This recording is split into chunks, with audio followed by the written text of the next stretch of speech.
What's up? What's up? Donald Fish Vibes here again. Guys, let me give you an update on my shrimp tank. Now, I'm going to focus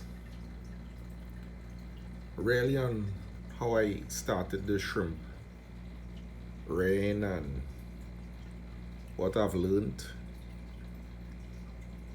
right? The concept of what I try to do after setting up one experience to another, changes made, and whether, it's worth it. Let me put it like that. All right, so for those of you who would have seen other videos that I would have done, essentially, I started a shrimp tank setup with about a 5-gallon tank that I have in my kitchen area. So 5 gallons. I went with same cherry shrimp,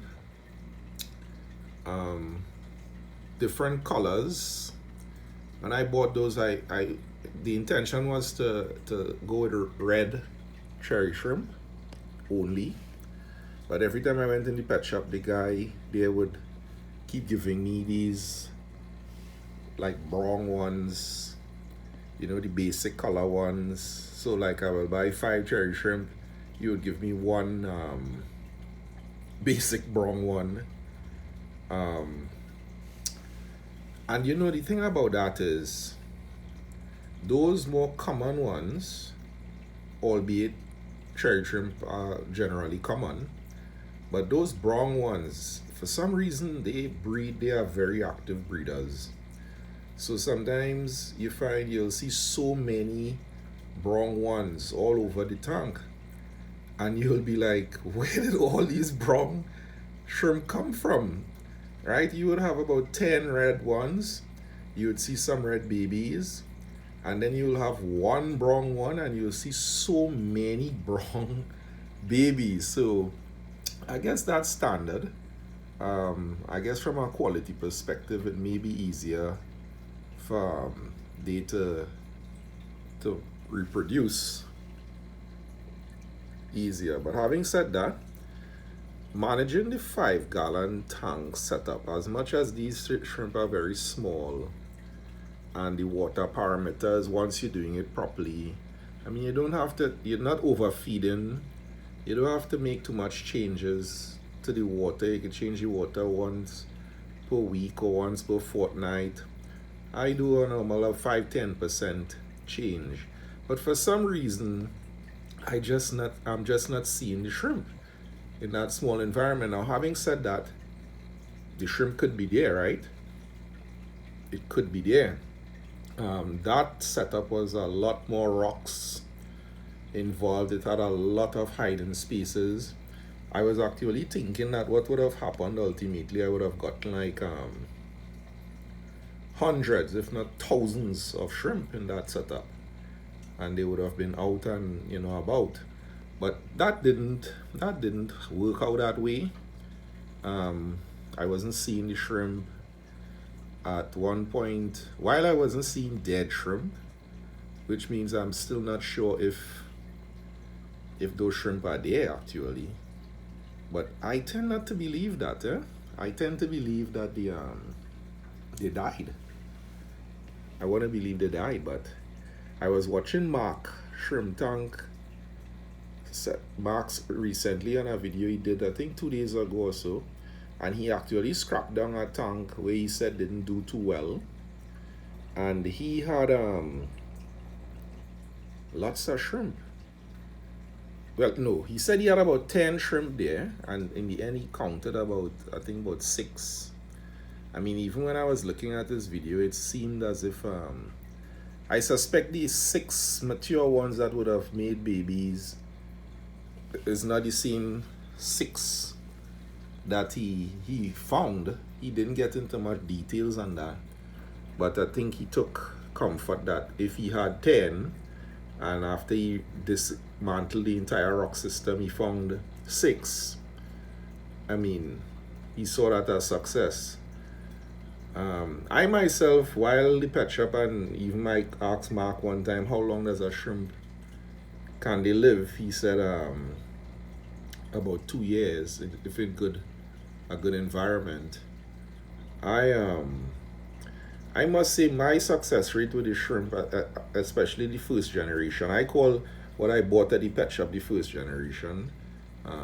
All the others, babies, etc., would classify as future generations, and I find I miss them a lot. And 1 minute you see them, next minute you don't see them.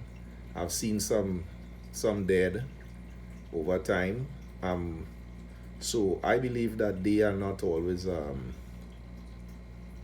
as successful in terms of their lifespan, but sometimes you're not even sure what's the age of these shrimp when you get them. Now, after that 5 gallon experience, I decided to do two main things. Get a bigger tank, right? This tank essentially is about 19 liters. Well, let me be clear. It's definitely more than 5 gallons, right? So don't quote me on the liters. I think it's about 8 gallons. Probably between 8 and 12 gallons, right? Comes with a nice self-sustained stand, right? So I went with a bigger tank, which is more water volume, which means the swing temperature change, etc., would be easier to manage per se. And then with the food that you feed, the parameters would not start to affect the water easily because of the more greater volume. I then actually set up this tank and left it alone for about 2 months with some basic snails. Then after I transitioned, I use it as a quarantine tank for some crayfish that I got when I wanted to start breeding crayfish. So the tank got an opportunity to develop. And then I went and decided, okay, I'm going to get sherry shrimp. So for those who would have seen some of my latest videos, you see that I have 3 autosynclists in here. That's 1, 2, 3. The truth is I started with 6, 3 died off, 1 died today, the other 2 died some time back. I have no idea why, but they died. Yeah, but back to the shrimp. I decided to go with red cherry shrimp. Again, guys in the pet shop, on this occasion he sold me some kind of peach cherry shrimp, so it wasn't the common brown ones. So I did end up, as you can see, this one here looks like a peach baby here. And so I got those shrimp here, and I set up this tank with a lot of open space, right? I did open space, so I didn't allow them to get too much hiding space. Now, I purchased about 17 shrimp, of which 3 died off very early, so I have about 14 shrimp. Now, I see easily, in terms of that first generation stock, I can count anywhere between 7 to 8, which means about 50% of that original shrimp stock I cannot see. Now, those that I said I saw dead, the 3, I was able to remove them. So it means, where's the other 50% of the living group? Where are they? Are they hiding behind these rocks? I have one rock here, a long rock here. I have this tall rock here. Now these rocks, except for this one have crevices underneath. These others are flat on the ground. I don't think the shrimp has the ability to cut track under the ground as successful as a crayfish. They're not that strong. I may be wrong, but I haven't been able to see much crevices. I feed these shrimp, always put the food in either this little container here and throw most of the food in the front of this rock, so they always come to the front to feed.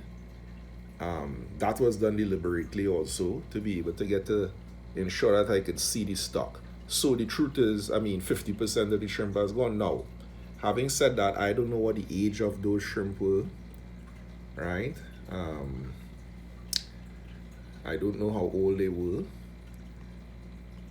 Probably they had reached 2 years, a year and a half, I don't know. But the amount of babies that I have, and I know sometimes I do updates, I said I have hundreds, thousands of babies. The truth is I think I have about, I tried counting some of them the other day. What I can tell you is almost every day there's new babies being born. And I know I have about 60 something babies, and these here were are the bigger ones from the first breeding that took place, I think, about a month ago. Time flies so much, but I think it's about a month ago. See, this one is a little smaller here. And then there's some very small babies, right, that you can see like they were born anywhere between anytime this week, between Saturday, today is Monday. You can see those babies were born quite recently. Right, this is one here of the smaller ones. Right. Sorry, let me see if I can get the focus on that there. It's kind of hard to pick them up, especially without right. This one here is one of the smaller ones. Right, and there's much smaller ones also. Yeah, so I mean, so is this success?